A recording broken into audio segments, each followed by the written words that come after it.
Yes, my name is Kathy Ogren.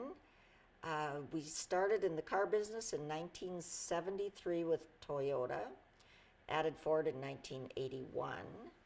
And in 1984, my husband died, so I took over. And during that whole time, we have always been a customer of Bill Boucher's, which then morphed into First Security Bank. My degrees were in chemistry and microbiology with a minor in German. So I think that lets you form a sort of thinking pattern for any type of business or occasion, in this case, business. And everybody said, how could you take over with that type of background? Well, when you have some questioning, critical type thinking in one area, it carries over. And I remember with the Toyota dealers in 1985, we were doing a contract with the media, and it was for hundreds of thousands of dollars. And I asked, well, what are we paying per spot? Dead silence. They had never asked. We had a national unionized media company for Toyota and Ford, different, but national ones, based out of state cities. And come to find out, we were paying $200 a spot, and at that time, the maximum rate card off the street was $100 a spot, and I think that was for 20/20 or 60 minutes, one of the old things. So anyway, it's kind of easy to walk in if you can question things. Yes, and I decided that instantly. My daughter was also killed. She was 18 in Miss Montana. But you have a choice of either going nuts or moving on, and so I went in the next day and had over, I think about 52 employees looking at me like their life was over. And I just said, I can do this. And not bragging, but like I said, that critical thinking, questioning, what are we paying, what's our income, what's the outgo, it's okay if you have that sort of mind, I think. Yes, it's a three-legged stool, customers, employees, and the business. And having been a customer, and a woman customer that walked onto a lot, and first thing they'd ask is, where's your husband? You kind of know what you need to do in the business. And, treat the employees well, always very fair, well paid, work very hard for the community, because it's very important to keep your community, as part of your business. At one point, I think I was on 12 boards at any one point. And at one point in my life, I was the second person ever from Montana to be on the Minneapolis Federal Reserve Board, also for 6 years. So great experience, but the customers and community, just very important. Well, his absolute way of thinking, and that of Hal Frazier, who's now deceased, of course, was totally the same way. Customers, community, and the bank, obviously, as the three stools. They were always into profit sharing. They cobbled together loans for community nonprofit organizations that could have never been done, including Children's Theater when I was on that board. I mean, they would go together and get each financial institution to take responsibility for a piece of the loan, and they just did amazing things. And to this day, that's going away so much as businesses are being bought out and become chains, and the same with banks. When they became part of their bigger banking institution, they were able to maintain their total control in the Missoula area and their total management, which was really important to the board. Well, there's an old saying by a pretty infamous person in Missoula that if you owe the bank $10,000, you stay awake at night. If you owe the bank $1 million, the bank stays awake at night. And we had a big loan with them. They were looking to see if I was going to go away in tears and take to my bed or whatever. And after that didn't happen, it was kind of innovative and forward thinking to have a woman on the board. And it worked out. And I have to say, in business, the other car dealers, all of the men were absolutely great. You know, they weren't condescending, extremely helpful. And yeah, it was great. The bank board at the time was incredible people like Bill Hainline from 4Bs, old Doc Prine, veterinarian. It was, yeah, really a good experience, and not an odd one, which I think they were worried about a little bit. And it was a very interesting changing time about customer service, political correctness. I very nicely went down and took down all of the old calendars. You guys are too young to remember. Always the naked women put out by the oil companies and the parts companies and whatever. Just kind of with good humor. There was a change, you know, occurring in all of that, and lawsuits and representation. It was interesting. And we all worked together on it. It was terrific. Bill was always good with his women managers and so on, everything that you heard the other day.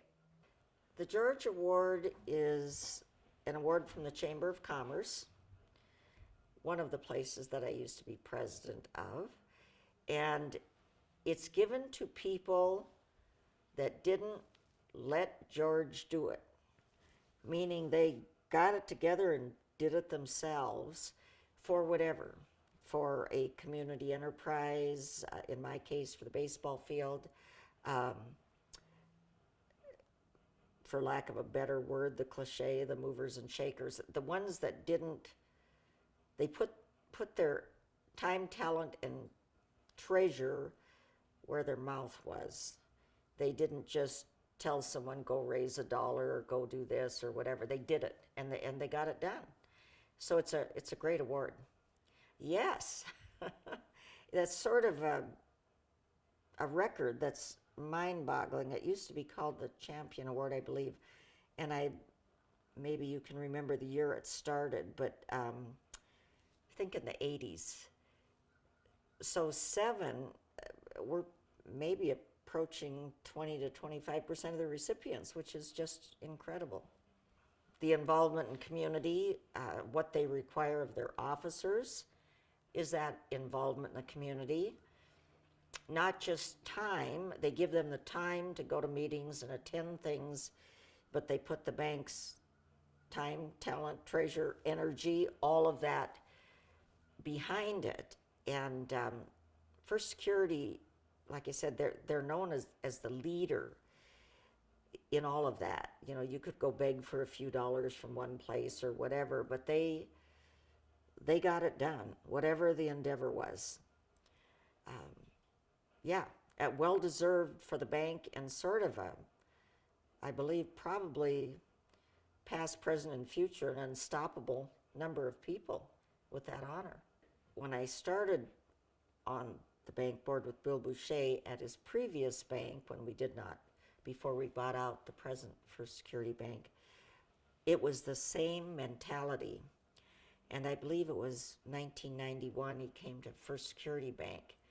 And he changed the whole, I think, financial operating perspective, but the treatment of employees and the community involvement.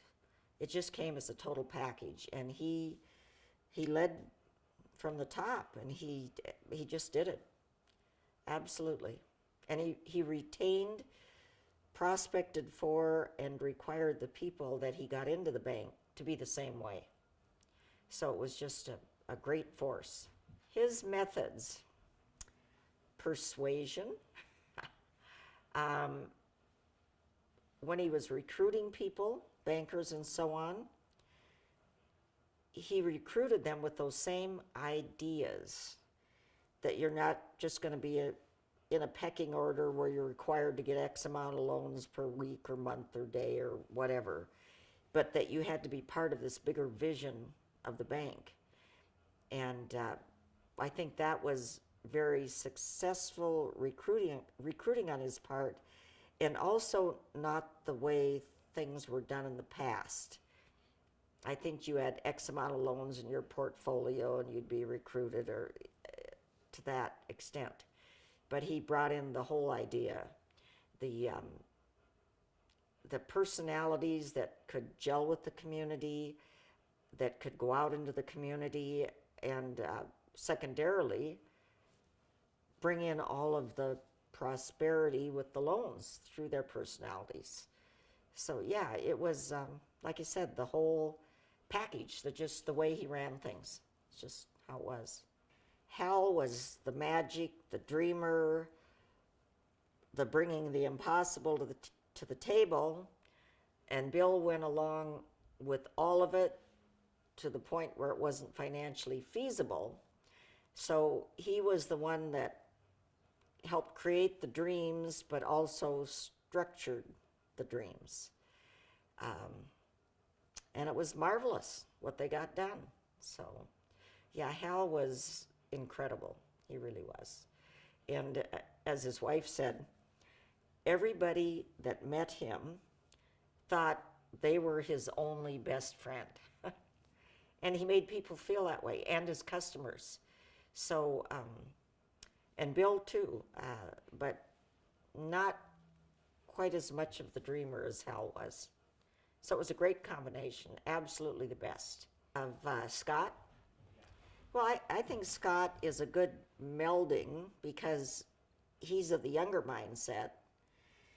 I think he understands how that younger set works and the values of the older set and what came before him. I know that it's more difficult probably recruiting in this world now to get people of that mindset, and he's trying, but Scott has definitely tried to continue what Hal and Bill brought forward, and I think the composition of the board shows that. They try very hard for that. So yeah, it's being brought forward. The bank will soon have been around for 50 years, and in order for it to stay on top and maintain this long tradition, it is going to have to continue intense community involvement, the rewarding of employees, and the recognition of new young talent. A place can become very stagnant when everybody thinks a lot and they're all 60 or they're all 70.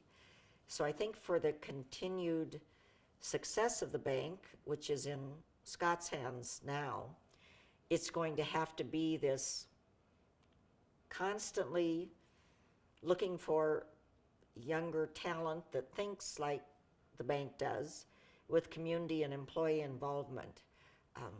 I think they'll be here another 50 years. You know, it's interesting. My first thought on the horse was this was extraordinary for Bill Boucher.